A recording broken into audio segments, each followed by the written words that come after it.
Hi, this is Schneider, and I wanted to explain more of the term alternating action that is written about in Abby Whiteside's book.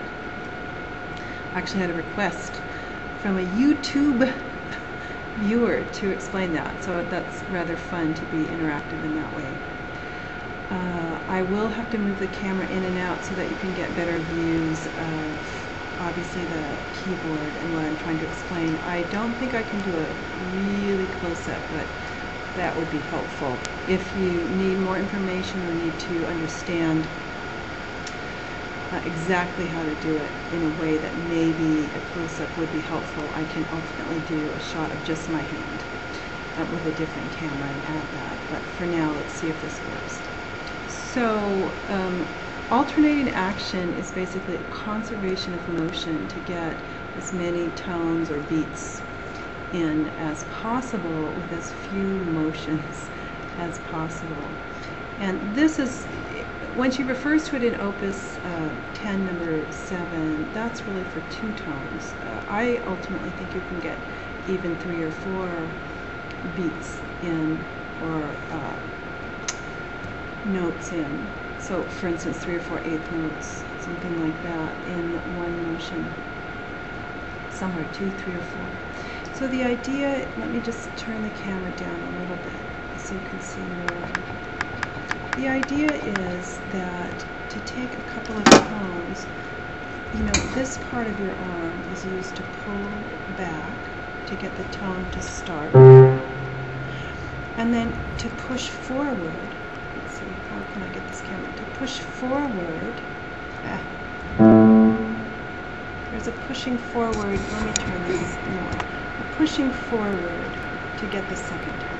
So a pull for the first and then a push where the second tone is just taken up. So let me lower this a bit more.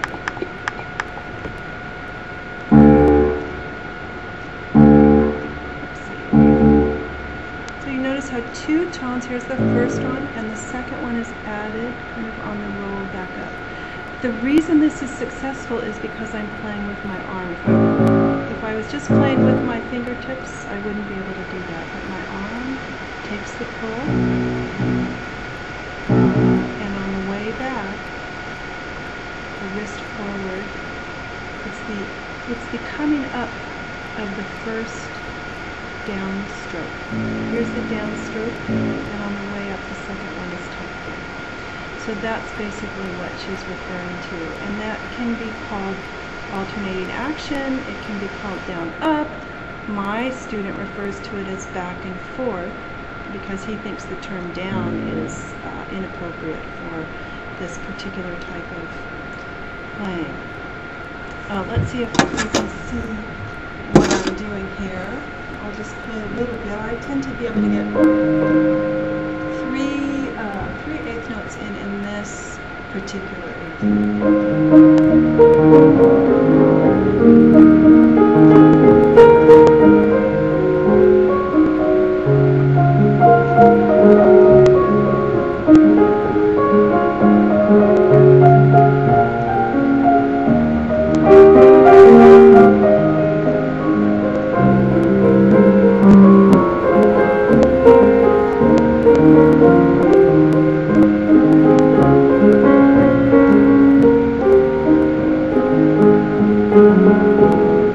Anyway, I hope you could see my right hand okay. I have to have the camera on the left side because there's a wall on the right side, and I will return to you. So I hope this is informative and helpful. And please feel free to ask anything else that you'd like in terms of understanding her book, because I know it's very difficult to understand. But once you've been able to play it, and you know the technique, then all those things that she writes make perfect sense. All right. Thank you very much, and happy playing. Bye-bye.